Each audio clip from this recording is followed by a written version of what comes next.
fuck am I watching right now?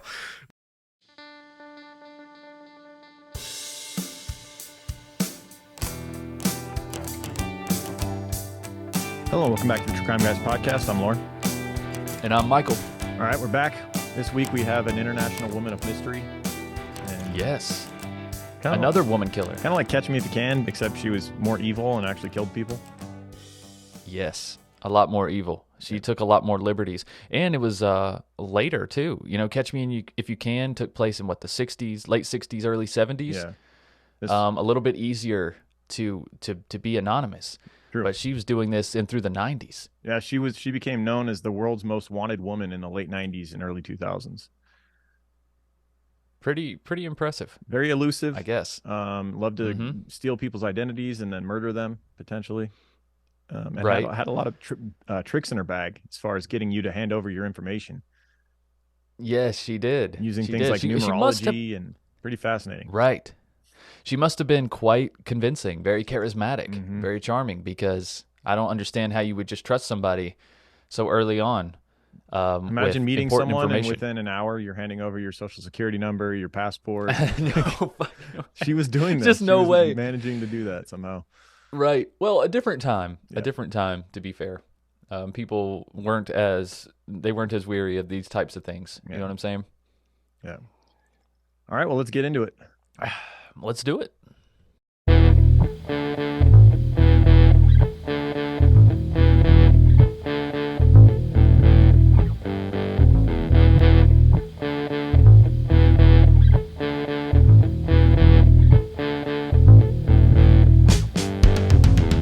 You tend to be whoever's in close proximity. Your identity consumed in false reality. You follow close. In the dark, you're just a shadow. Lost your soul long ago. No substance, you're so shallow. Chameleon, chameleon. You can be anyone. Chameleon. Chameleon, chameleon. We can see your colors run. Chameleon. Chameleon, chameleon. You can be anyone. Chameleon. Chameleon, chameleon, we can see your colors run, chameleon.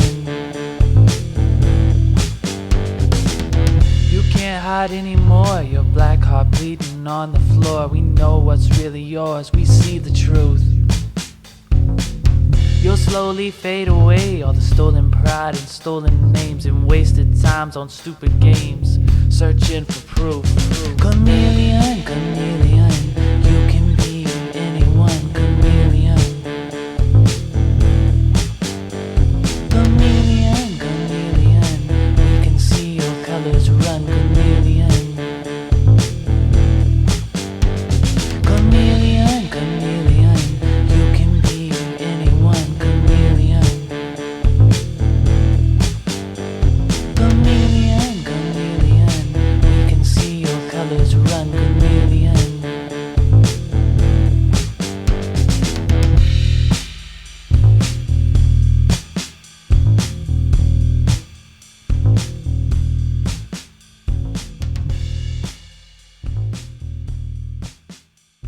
All right, we're going back down to Florida this week. At least that's right. where this case is centered. We're also going to go all over the world because this, as we mentioned, this woman was an international woman of mystery. She definitely traveled. That's right. I mean, most successful con men and women, you have to do some traveling, or you're not going to get away with this. You can't pull all your stunts in one city, in one state, even. Yeah. You know, you gotta move around, which she was very good at. Mm-hmm. On other people's dimes and other people's identities, really. You can almost argue she wasn't traveling. Oh, I see what you're saying. I see. The identity she stole was traveling. Yeah, all over the place. Yeah. All over the place. Pretty incredible, honestly. The length and the time of her reign here as a con person is pretty impressive. Yeah. Pretty impressive, but she was an awful person. Don't get it twisted. Don't get it twisted. This woman would go to any extent to save her own skin and to make sure that her schemes succeeded. Yeah. So we see a little that bit different than Frank Abagnale. We see that with this this first example. So we'll go to early July of 1990, where we meet 34-year-old Beverly McGowan. She was a bank clerk, and she was looking for a roommate. She took out an ad in a local newspaper looking for a roommate. That would be the South Florida Sun Sentinel newspaper. Her ad read, Pompano Beach condo, share 2-bed, 2-bath condo, female 34 plus 2 cats, $290 plus half utilities. So she's looking for a potential roommate, and she's going to be interviewing candidates. Right. And over the coming weeks, she would interview several people who responded to the ads. And through those interviews, one candidate really stood out, and this would be a woman named Alice, who spoke with a British accent. This Alice person was about 10 years older than Beverly and had all the signs of a successful career woman. She dressed well, she drove a nice car, and seemed responsible. Right. And her reason for being in Florida with this British accent was that she said she had worked for IBM back in England and said that she'd been transferred to Fort Lauderdale and needed a place to live. So everything was checking out as far as this person. An ideal roommate. Candidate. Yeah, a woman, obviously probably more comfortable being a single woman herself to bring in a woman as opposed to a man to live with. Of course. Of course, that's understandable. And also, she's very successful. She was 10 years older than her, so she's a little more established, a little more respectable. Yeah, that's the type of person you would want as a roommate, theoretically. Exactly. Yep. Yeah, and her dressing well, having a nice car, having a great job. Probably not going to have to worry about the rent being made each month. That's another concern. Right. Yep. Yeah, she's got it covered. And to couple all that, she also just completely hit it off with Beverly right away. They shared common interests such as New Age philosophy, which I looked up the definition of. It's a way of thinking that emphasizes positivity, spirituality, and personal growth. It's based on the belief that we're all connected to each other and the universe, and that we can tap into this energy to create positive change in our lives. Sounds pretty great. Yeah, that sounds fine. That sounds good. I mean, how long can you call this New Age, though? I mean, this was, 30 years ago? Yeah. I wonder how long you can actually call it New Age philosophy. Right. Seems like New Age philosophies be negative as possible. Tweet negative shit at people. Yeah. Me versus you all the fucking time. That's our New Age philosophy in this country, at least. Right.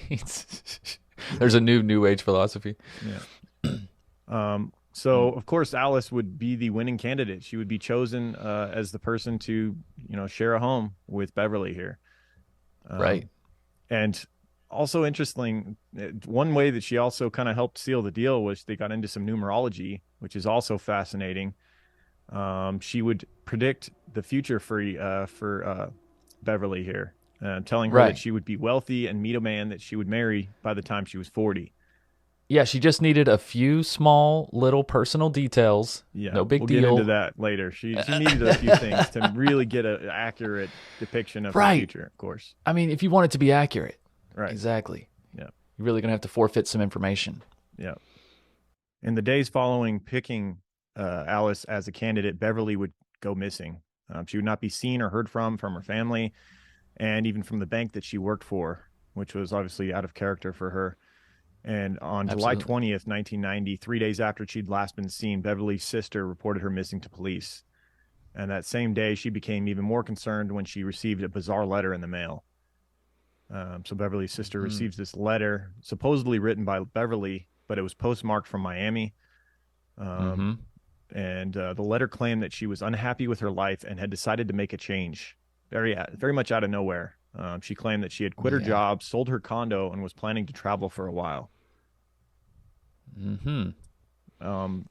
Also, her sister was not the only one to receive this. Letters just like this were sent to more of Beverly's friends and family members.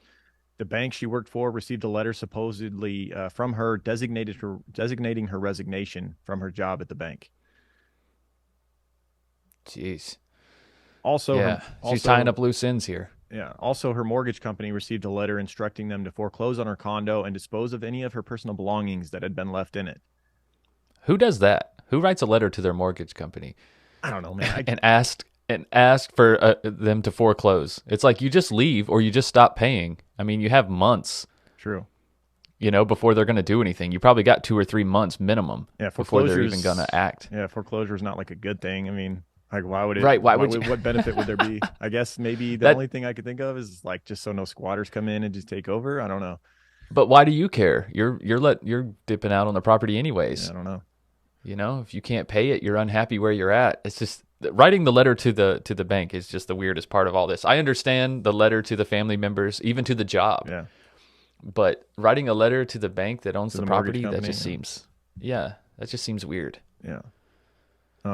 And so, no idea. the family members and friends are thinking this is very odd behavior from Beverly, but at the same time, the handwriting did seem to match her handwriting. And so an initial search of her condo turned up nothing out of the ordinary as well. Police then discovered that her phone had been disconnected and her identifying documents such as birth certificates and passports were missing.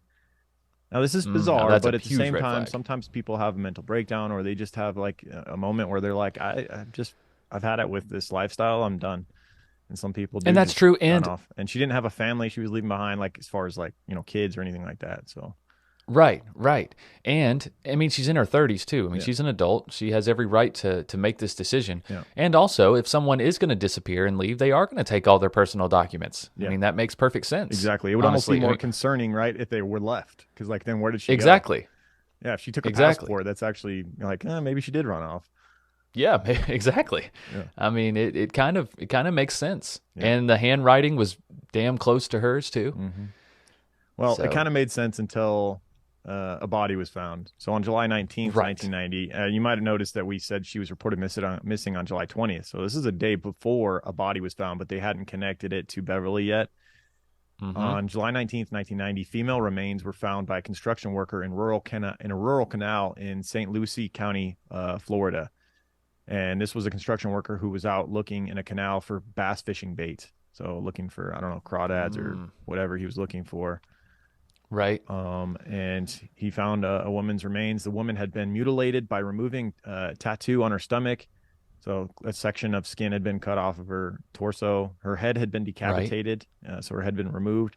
Her hands had been severed to hinder the identification process. However, the killer had overlooked another small tattoo, a small yellow flower on her ankle. And this, along with some teeth that were left from the decapitation, were enough to positively identify the woman as Beverly McGowan. So Beverly, these letters, clearly, they were deceptive. She was not starting a new life. She was, in fact, murdered. And so now Yes. police are looking for someone who wrote these letters and also who obviously did this horrendous murder. I mean, horrendous, but also necessary if you're trying to get away with this. You know what I mean? It's like you can see why the killer went to this extent, Trying to as buy themselves gruesome more as it time is. to get away by Trying to- making it hard to identify the body, Right, making but it they look also like- don't want trying to make it look like Beverly's still on the run potentially. Like this could be some other one. Exactly. You don't. If this body becomes identified as the person that you're posing as, that's a big problem. Yeah. So they went to a pretty crazy extent to not have her identified. But how do you leave teeth? That's kind of crazy. I understand missing the tattoo. Right. I understand that. Yeah. But obviously you didn't decapitate her at the neck, which is strange, right? In my opinion, I don't know. Yeah. Or maybe she decapitated her at the site and some teeth were left. Yeah. I don't know. I think it was like maybe That's molars or strange. something in the back. Like she knocked out all the front teeth, but they left some Yeah. in the rear. I think it was like near the jaw connection where there was some teeth left. And those are the teeth that they most likely identify people with, those molars. Yeah, they're not going to identify you by your two front teeth more often than not. It's going to be Yeah. the back sections. It's going to be I the think. back ones. Yeah. Yep. So knife wounds to the throat were deemed to be the cause of death. So pretty brutal murder. Around the Yes. time, go ahead. You're gonna say something? I was just going to say, I mean, it's crazy that there was no evidence found. Yeah. Where was the- especially a you have to bloody wonder murder. Where was the murder? Where did it take place? Right. It couldn't have been in the condo. Right. There would have been blood No. everywhere. Yeah, there's no way. It had to have There's no taken way. place at a second location. Yeah, or maybe even here in the wilderness Yeah. somewhere. Maybe she finished her off here. You don't know. We You have to could have drugged her and you have took to her out assume here. she forced her to write those letters first, right? Because how else would the handwriting been so similar? Oh, then I don't again, know. maybe I she's mean, just an expert at recreating handwriting because that's what she did so often. I was going to say, if you're a con man, I mean, that should be one of the main skills you practice. Yeah. I mean, disguising yourself and then disguising your handwriting. Mm-hmm. I mean, that would be top of the list. Yeah. And this person, we later find out this person is somewhat artistic as well. So most of the time, people who can draw well and paint well or whatnot, they have really good penmanship. and they're probably able to copy other people's with good samples. And this was the 90s when people wrote shit down a lot. Yeah. You know what I mean? So there was a lot more handwriting samples all over the place, I'm sure, for her to copy. Yeah. So around the time that the body was identified as Beverly, police found her car at a motel near the Miami International Airport. The vehicle had been there for at least 5 days by the time it was recovered, and inside the car was found some wig fibers, leading you to believe that this person was, hiding their identity, as they suspected.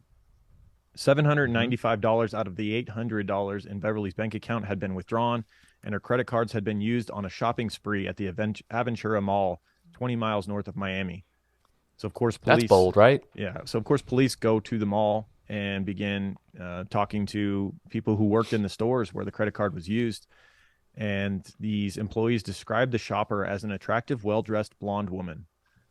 Now, you have those wig fibers in the car, so you have to wonder, was that her hair or was that a wig? What was going on with that? You know, she wasn't just walking around in her normal look using these credit cards of a woman she just murdered. She had to have been doing some disguising of her, you would at least think. Oh, yeah, definitely. Yeah. Definitely. Credit card records also showed that Beverly's card had been used to purchase a ticket for British Airlines Flight 292, which departed on July 22nd. The ticket had been purchased from a travel agency called the Thunderbird Travel in New Miami Beach. And the travel agent surprisingly described the person that purchased the ticket as a man dressed in women's clothing and a dark-colored wig. Now, this is confusing. Yeah, now it's just getting fucking wacky. It is. But either way, if you knew this ticket was purchased using the credit card, wouldn't you have some officers waiting at the destination to check the people coming off the plane? Yeah, you would think it. This is purchase for a rental car, an Avis rental car, but I think it was too late at that point. I mean, the car had already been gotten. So then all they could do was talk to people in England, at that Avis over the phone or whatever. Right. I don't know the exact time frame, but obviously they were a little bit behind proceedings here. Yeah. She was still a couple steps ahead of the police here at this point, obviously, because it seems like if you knew this information, like if you saw that the credit card had been hit, right, and she's on the plane, I just feel like she's dead in the water, right? Whoever it is. No, at very least, you question this man. She'd already flown over there. They were days late. She already picked up the travel. She did try to use the credit card, one of the stolen credit cards, to pay for the rental car over there, and that had already been reported stolen at this time. Nice. So the person had paid for the rental car with cash at that point. Okay. Yeah. Which you can't even do that anymore. Right. Yeah, you for have good to reason. Have a card on file, right? Yeah, for good reason. Yeah. That's crazy. You could rent a car with cash back then, especially after a card was declined and it comes back stolen. It's like, you got cash. I mean, all right, sure, we'll take it. You're a trustworthy person. Apparently, yeah. Well, this person was very charismatic. Yeah. So they played the part well. 2 police sketches would be made at this point. One of a blonde-haired woman they'd gotten a description from the mall workers, and the other of a man wearing glasses and a dark-colored wig that they had gotten from the travel agency. And at this point, police suspected they might have an idea of who this was because of the timing of this situation. A 31-year-old woman named Laurencia Ann Bambi Bembenek was a young former police officer who had murdered her husband's ex-wife and had escaped from a Wisconsin prison only 2 days before Beverly went missing. So yeah, you had this woman who's a known murderer who had just escaped from Wisconsin prison only 2 days prior to this event of Beverly going missing and her identity being stolen and all of this. And it just so happened she had been on the lam with a man who helped her escape prison, a man named Dominic Guglielmi, who was now her fiance. He helped her escape from prison. He was waiting outside the prison in a car when she escaped out a window somewhere in the prison. I forget what the details were, but we could almost do an episode on her. She has a whole Wikipedia page as well. This Bambi Bembenek is an interesting character. If we're just going to go on a spree every week of doing female killers, might as well. Right. Right. We could get her in there as well. Yeah. And this would also explain the quote-unquote man that bought the plane ticket, right? Mm-hmm. So the cops were, they weren't crazy to be following up on these two. Yeah. The only problem is by October, the theory came apart because the two of them were found up in Ontario, Canada. And Right. their whereabouts during the time of this disappearance, and like plane ticket being purchased and all of that just did not line up with where they were at the time. So they were ruled Right. out as potential suspects in Beverly's disappearance. At this point, police were sure that whoever this mysterious Alice person was had something to do with Beverly's murder. So they had talked to Beverly's family and friends and heard about this person that she was smitten with, that she had chosen as her new roommate, and heard all Right. about the interview, the numerology, all of that. And they had learned that Beverly had given this woman some personal information like passport number, driver's license number, potentially social security number, and all of a sudden she goes Yes. missing and is found murdered. So they clearly, and also this uh, this Alice person was the only one of the candidates that didn't give her last name to Beverly, did not give a phone number to Beverly. She's going to be coming to live with you, and she won't even give you her Isn't last it, name or phone number, and she wants I all know, of isn't your it personal crazy? info.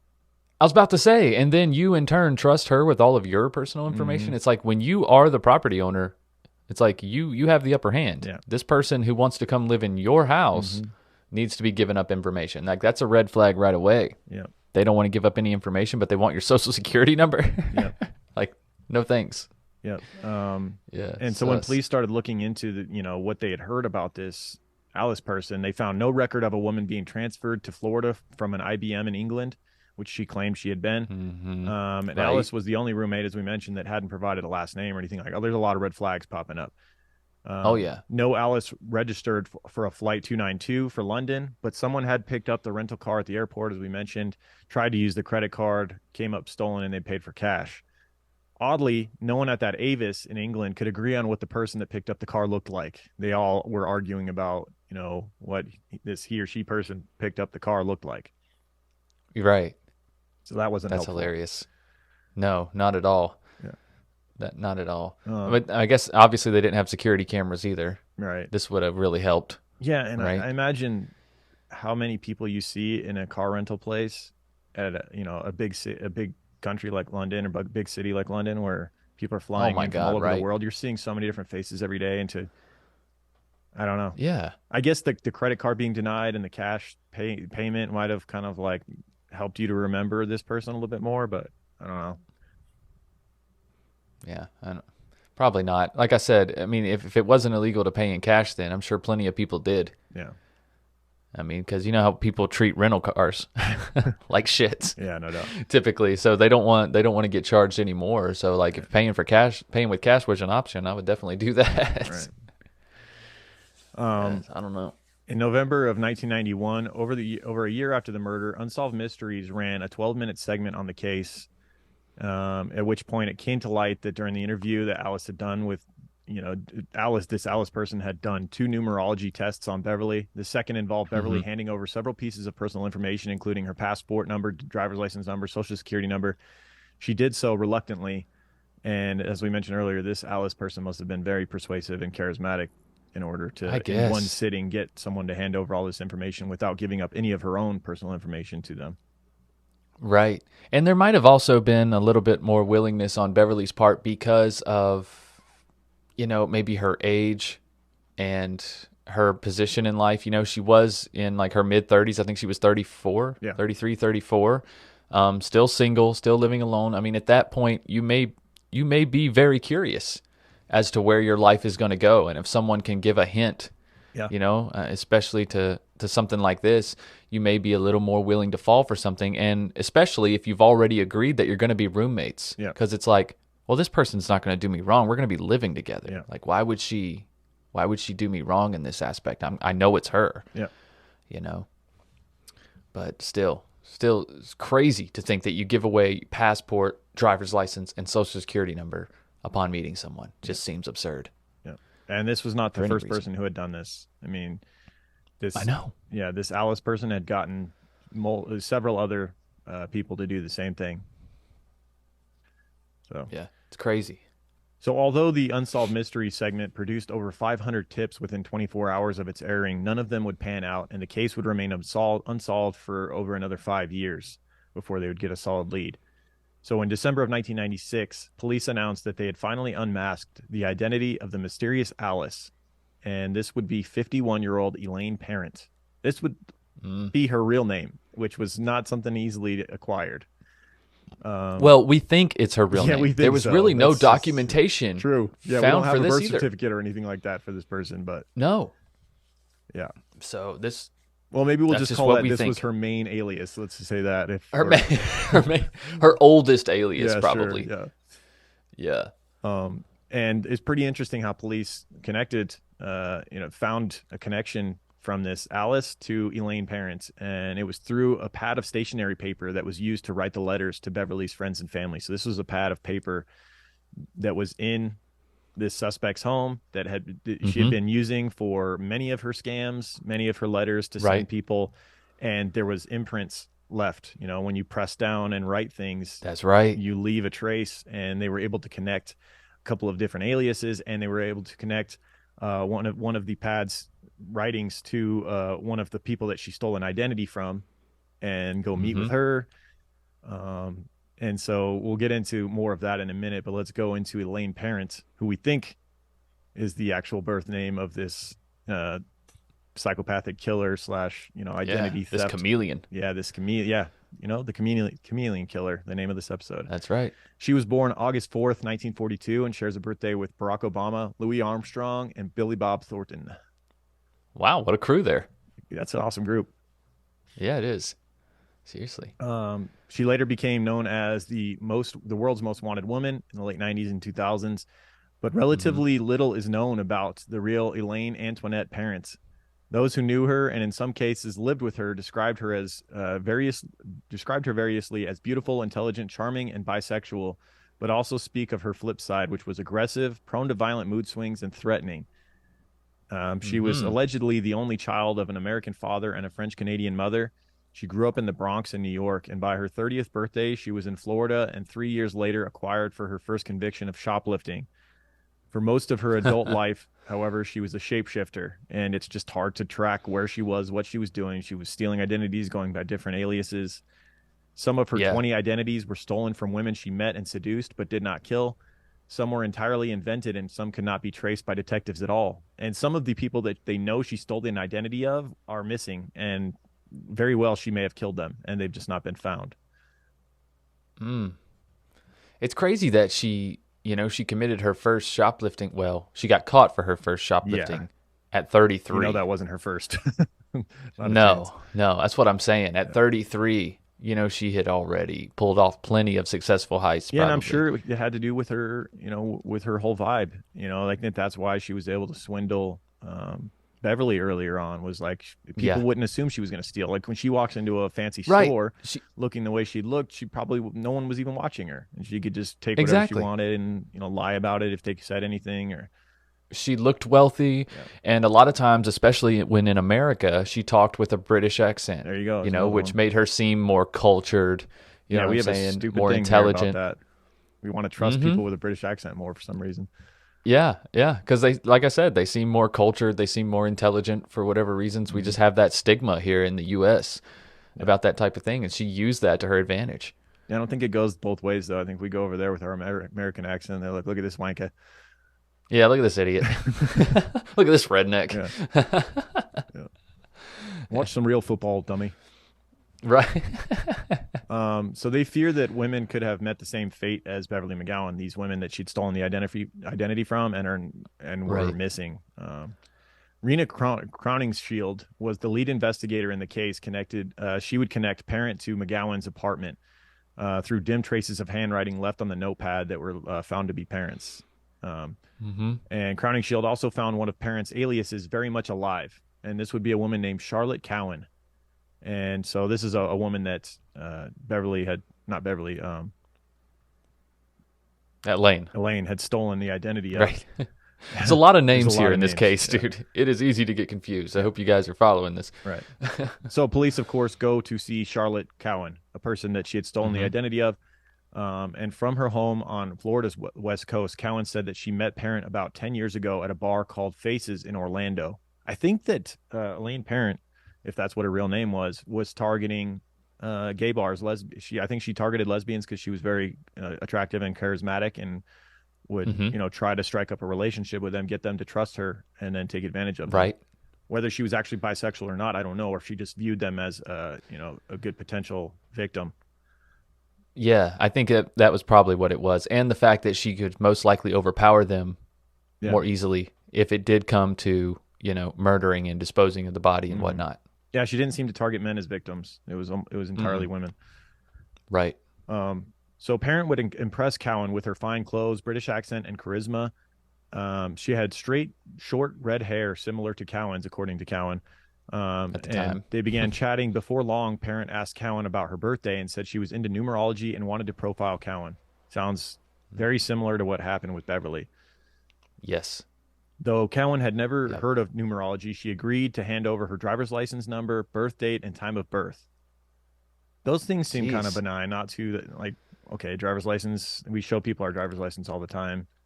Not quite the same as handing over your passport and your social security card and things like that, but right. Yeah, those are a little more extreme. Yeah.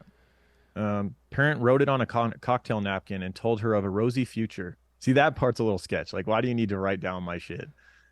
You know what I mean? To keep for yourself. Well, she's doing the equation, right? Because you have to do a little bit of math, I would think, with numerology. You don't just get the numbers. Like, you got to lay them all out and see what the map says. I don't know shit about numerology. Somebody's going to be like, you guys should have studied numerology before you did this episode. I don't want to study it. I think it's BS. I think it's this is coming from my ignorant and not knowing perspective here, but to me, it just is one of those things where you can make whatever you want with it. Of course, if you take a bunch of fucking numbers, you can make it say whatever the hell you want to, It's like the psychic shit. Like, they just start throwing stuff out and then people go, my grandma died of that. I am getting a feeling someone in here has recently had a family member pass of cancer. My mom that's why you're there, because you're trying to grieve through some shit. Of course you're going to, it's going to be a room full of people that just went through a traumatic experience going to these things. Exactly. And when you involve numbers, like you said, you can make them come out to whatever you want. The movie 23 with Jim Carrey. Remember that? Have you seen that movie? Yeah. Well, I haven't seen the movie. Where he just finds... Well, you get the idea. He finds the number 23 and everything, and he just starts getting super paranoid about it. Of course, we ignore numbers that aren't significant to us, and then we, of course, focus on ones that are. Like, when you look at the clock, my birthday's October 17th. Every time I look at the clock, it seems like it says 10:17, but it's like I look at it when it's 10:31, and I don't fucking even think about it at all. I just glance and go, oh, it's 10:31. But yeah, you know what I mean? Yeah. Yep. I feel you. Anyways, numerology's bullshit. Sorry if you're into it. That's my opinion. Right. Whatever, you can take what you can do whatever you want. You can believe whatever you want. And if you believe it enough, then it's true for you. You're entitled to that. Maybe that's your numerology one. Yeah, we'll work that into our numerology outcome. So Parent divulged not too damn much about herself, according to Cowan. Shocker. She said that she'd been involved with a woman before who had hurt her bad. And a few days later, Parent visited Cowan and her mother for lunch. So she comes and visit with, her and her mom now. She's probably trying to swindle her mom out of some information as well. Right. And she had fooled Cowan's mother as well. She said, even my mother thought she was a sophisticated person. My mom is no fool.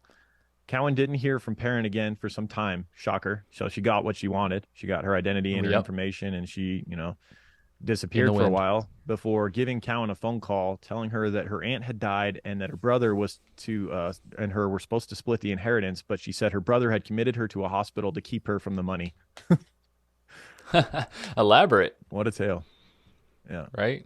If I was Cowan, I'd have been like, what hospital? I'll come see you. Yeah, right.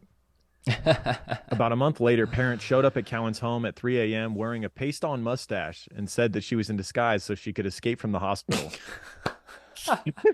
She's really going full-fledged with this thing, man. Okay, once you got to give it to her. The hospital, don't you take the mustache off? Because you look... she had to look ridiculous in that mustache.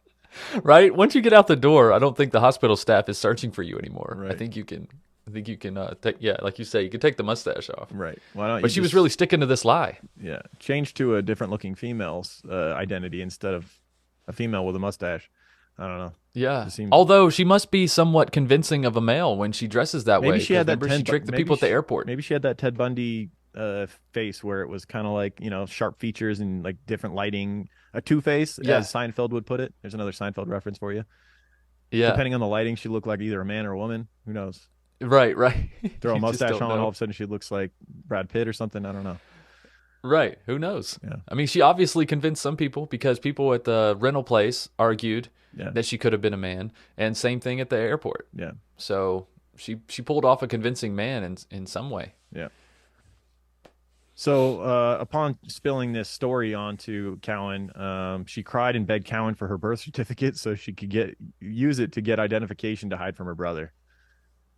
And Wow. Cowan actually gave it to her, which at this point I'm just like, come on, man.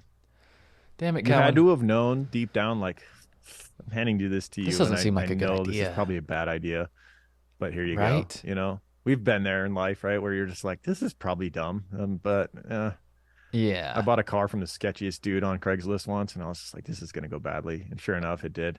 I couldn't get it It fucking did. registered because the title had all sorts of issues.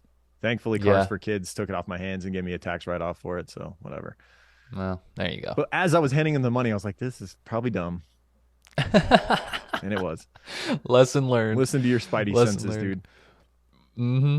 My cousin made a trade for a car one time. He had a car that he had been worked on. He got everything fixed on it. It was a Honda Accord, pretty basic car. But for some reason, he wanted a freaking like lifted truck, and he traded for this truck that was like lifted on 35s. And on his way home, the brakes go out, and he's in a ditch. Fucking totals it on the way home. He hasn't even registered it yet.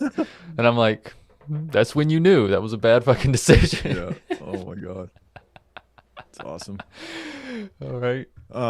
So a few weeks later, Parent mailed back Cowan the birth certificate along with an apology for taking so long.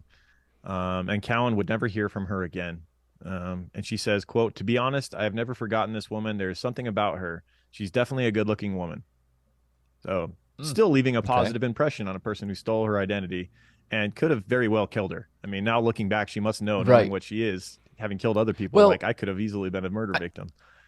Right. Well, I think when you're interviewed after the fact, you're trying to explain why you fell for Why it. you did some right? dumb So things like handing over your identity Right. to a murderer. Yeah. Exactly. So you're more willing to flatter Yeah. the criminal in She's this probably sense saying you because had to be there, dude. You would have given her your shit too. listen, She's that charismatic. yeah, she's and beautiful, that good looking. She's right, and she's British. Yeah. I mean, come on, Like, I'd almost be okay with her murdering me. That's how amazing she is. that's how amazing she was. Oh shit. In an attempt to snag Parent for questioning, the State Department had filed passport and fraud charges against her, but Parent hadn't been seen since she was arrested in North Miami in 1991. Of course, she's not going to be seen under her own identity, though. I mean, she's out there. She's just using No. some other people's shit. And Yeah. you don't know Oh, who yeah. it is She's until coming it's and too going. late, and she's on to the next one. You're always a step behind. You're like, catch me if you can. Yep. Yep. Cowan would say as well, if she finds the right person, she'll get whatever she wants. And back in London, it was learned that Parent had a former lover, a female senior executive at a blue chip company.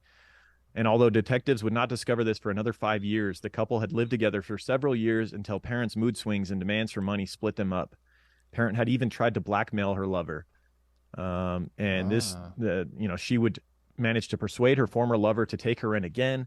And as the police searched in vain, their quarry was living comfortably in a smart house in southwest London. And when the relationship floundered again, Parent's actions became more extraordinary. She would kidnap her former lover's dogs, taking them to America and attempting to hold them ransom. She also sent the woman death threats. You know how expensive it probably was to fly with those dogs? I know, right? That's so messed up. You flew the dogs back to America to hold them ransom. Yeah. Don't you have a better shot at getting what you want by still being in the country with the person? Like, I don't know. I don't understand this move. Yeah. I don't get this. Maybe she was just that angry. Yeah. So later, Parent would be arrested in Miami Beach in possession of documents that showed her to have 3 separate identities. However, remarkably, police failed to run her name through the computer and released her on bail, not knowing that she was the main suspect in a murder and also many other fraud crimes and things like that. But also, when they pulled her over at this point, when they found her, she was in basically a stolen rental car that was way overdue. Yeah. Right? I don't understand. Okay, so you got a stolen rental car, you got a woman with multiple IDs, 3 different identities, and you take her in and you can't hold her. I'm like, at very least, like Grand Theft Auto, right? Can't you hold her for that? Right. For a little bit of time? Like, you don't at least fingerprint her? Like, this is that one instance where the killer just gets stupid lucky.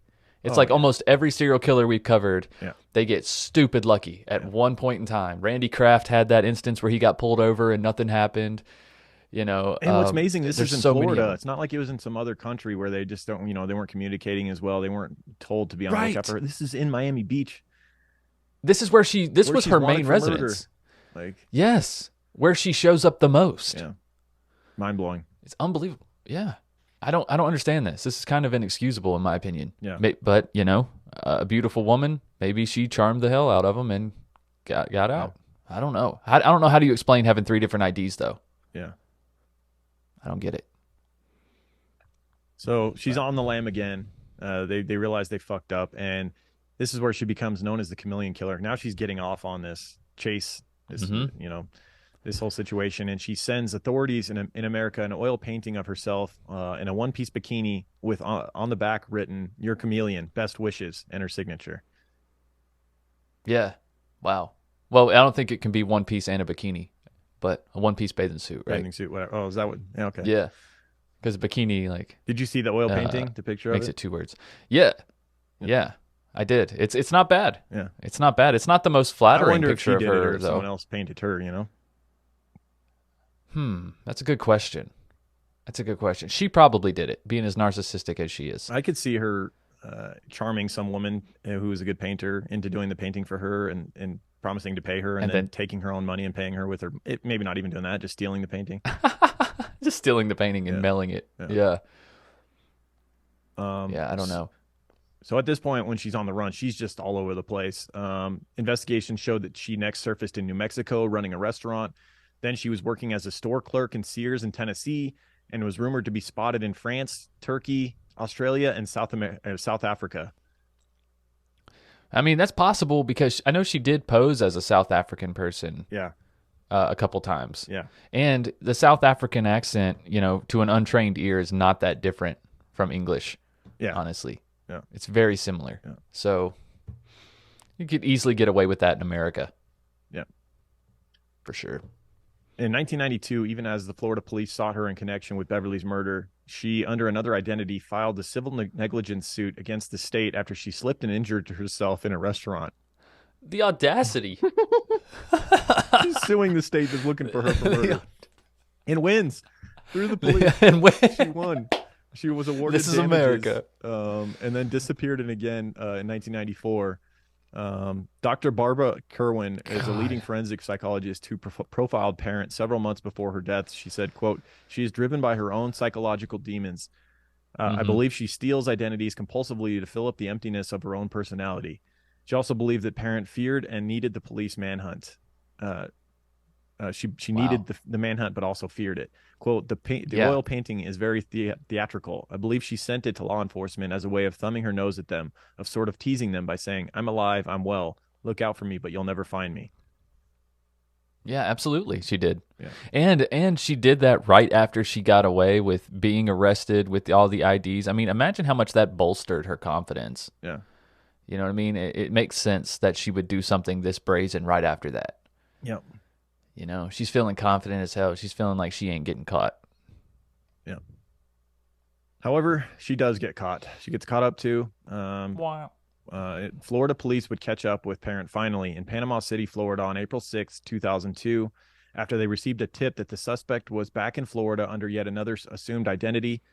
And following this lead, they would go to an apartment in Panama City in the state's panhandle. And they weren't positive that this was the person. They'd had so many close calls looking for her and things like that. They just knew there was a woman inside the apartment. They wanted to talk to her in connection with this, crime spree or whatever. And she was not coming to the door. She's saying, I'm going to get changed.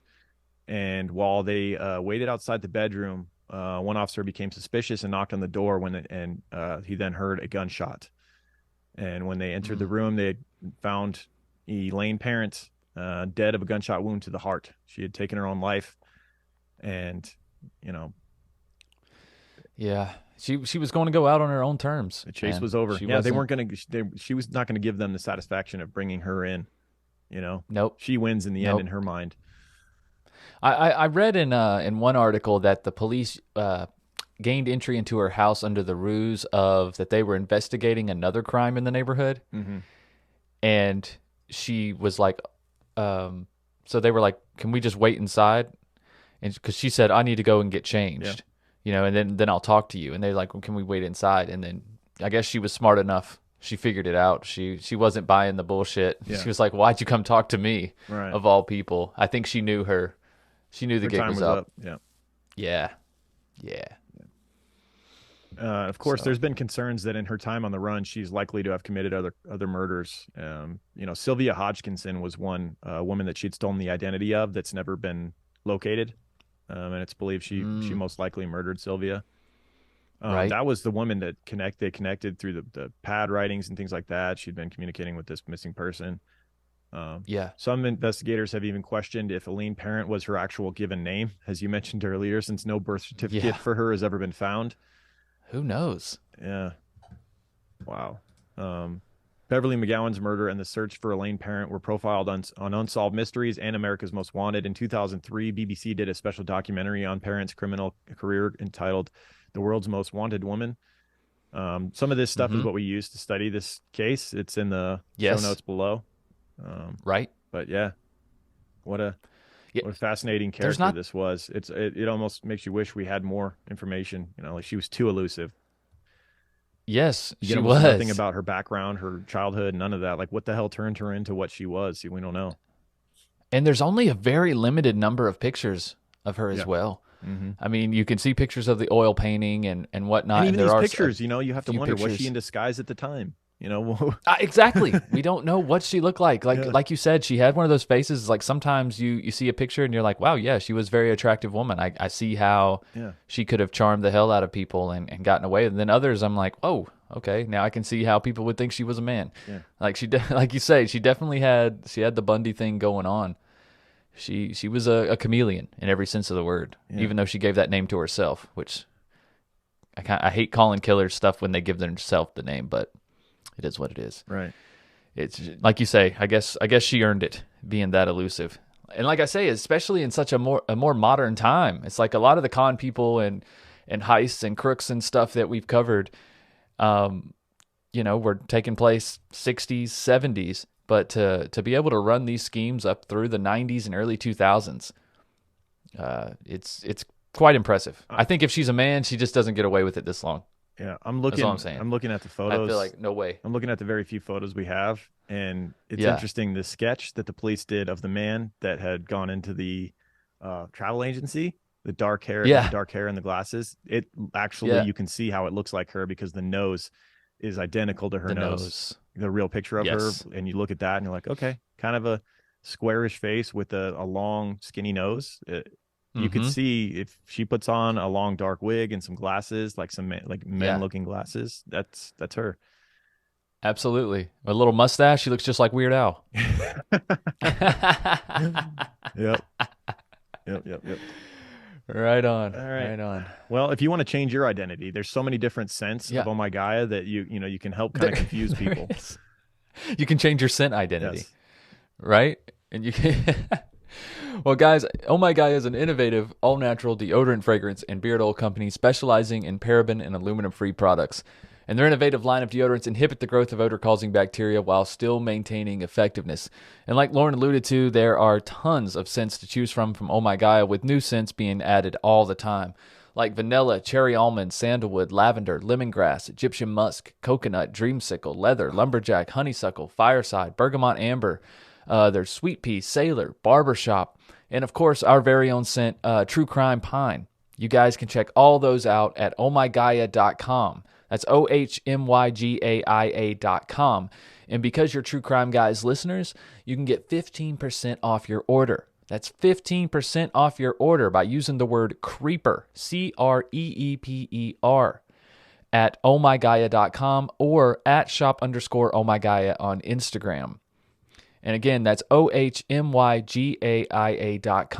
Use code word CREEPER for 15% off. Use code word CREEPER as well for our other weekly sponsor, Tonic CBD. It's true, not all CBD products are created equal, from how it's processed and grown to how it's formulated and delivered into your body. Every step of the process that goes into it makes the product, your experience with it. That's why Tonic's products really stand out.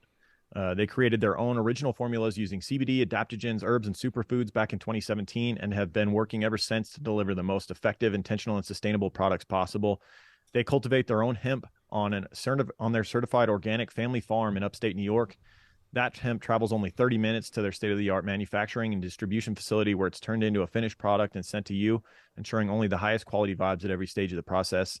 They have a bunch of different blends depending on your needs, where they mix in things like black seed oil, ashwagandha, lemon balm, passion flower, things that can help you relax before bed. Or they have blends for daytime.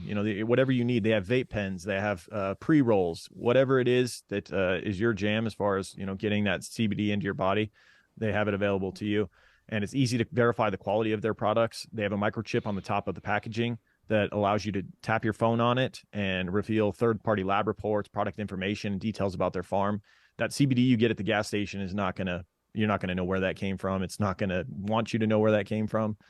No. CBD is very transparent in how their product is manufactured and created and shipped to you. That's rare with a lot of CBD companies. So with values rooted in quality, integrity, and sustainability, Tonic is committed to creating plant-based wellness products that are good for you, good for the planet. Visit tonicvibes.com and learn more using code word CREEPER to get 20% off your order. That's tonicvibes.com, code word CREEPER. Yeah, you can also get more information at Tonic CBD on Instagram as well. Yep. And get to know the owner of Tonic, Brittany Carbone. Get to know her a little bit better, and all that she's involved in as far as the CBD and cannabis industry. Check out their stories on their Instagram page. You can see their farm. Yes. It's beautiful. It is. Yeah, like I said, most CBD companies are they're gonna outsource or whatever. Who knows where they're getting their CBD from. They're just jumping on the bandwagon. Yeah, there's no hiding where this is coming from. You can see the process from the farm where all of the hemp's being grown to you can actually see them trimming the buds in their factory. You can see the whole process from start to finish, which is pretty rare. So check it out. Absolutely. And guys, also check out Patreon, patreon.com/truecrimeguys. For just $5 a month, you guys can get access to everything that we create on there, as well as True Crime Guys Patreon exclusive, all of our Vault episodes, Just the Banter, which we're going to record after this, which we do every Friday, as well as Lauren's 5-Minute Murder, Strange Shorts with myself and Andy, who will be on JTB this week, also Sandu Stories. So there is a ton of stuff on Patreon right now. If you've never been a patron of True Crime Guys, oh my God, you are going to be buried in content. There are so many audio files on there that have never seen the free platforms. Yep. So again, that's patreon.com/truecrimeguys. Go check that out. Also check us out on YouTube. Right, Lauren? That's right. Come subscribe. Support that channel as well. If you like the show and you haven't checked out the video form yet, you can see what we look like. You can see what we're talking about during the episode instead of Google searching the killer on your phone or whatever. It's all done for you. All you got to do is sit back and relax. Michael's wife, Kristen, does all that work for you, getting all the images and all of that and putting them in front of your face. So yeah, it's definitely a different experience that I recommend. Absolutely. Photos of the killer, photos of the victims, their families, crime scenes, anything that we can find related to the case and what we're talking about will be shown on the screen with more information. So again, check that out. YouTube, the official True Crime Guys channel. Go give us a follow. We haven't been on YouTube very long. We're trying to reach 1,000 subscribers. We are very close. Very close. It's over 900 now. So go help us out, guys. Go hit that subscribe button. I think maybe we should give something away for the 1,000 subscriber. When we hit 1,000, I think we should give something away. Not to the 1,000 subscriber, but like give something away to any random subscriber. At that. Oh, point. Okay, yeah, that's cool. I got some exclusive True Crime Guys patches still. Yeah. How about we pick one random person who's left a comment on one of our videos? Once we hit 1,000, we'll pick a random person who left a comment. All right, and we'll give them something. What did you say? You wanted to give them a patch? Yeah, I'll give them a couple patches. Give them I still got a couple of exclusive patches. We got some Hush Your Mouth Boy patches left over. Yeah. And we got a couple Cult Shit patches. Nice. Not a whole lot of either, but we do have a few. I'll send them a sticker pack too. We can send you one of each of our stickers that we have. There we go. So. All right, guys. That about does it. I think is it Patreon next week? Feels like it should be. Yes. Yeah? Yeah, it definitely should be. Well, there you go. Yeah, no better time to sign up for Patreon than now, because next week you don't get an episode unless you're on there. So that's right. Otherwise, we'll see you in 2 weeks. Freelotus. Keep creeping. Keep creeping, guys. From the minds of True Crime Guys, come TCG Weekly. If you've enjoyed this episode, please feel free to check out all the other programs on the TCG network. Every Wednesday, a new episode of True Crime Guys proper, Strange and Unexplained on Mondays, and Full House Fantasy Football on Fridays to start your weekend. And if those aren't enough, head on over to our Patreon account, where you can have access to hundreds of hours of content, including older episodes and other Patreon exclusives like Strange Shorts, Sandu Stories, Higher Thoughts, and the 5-Minute Murder Show. But until next time, guys, keep creeping. Hey, how do you shut this thing off? Over? You hush your mouth, boy.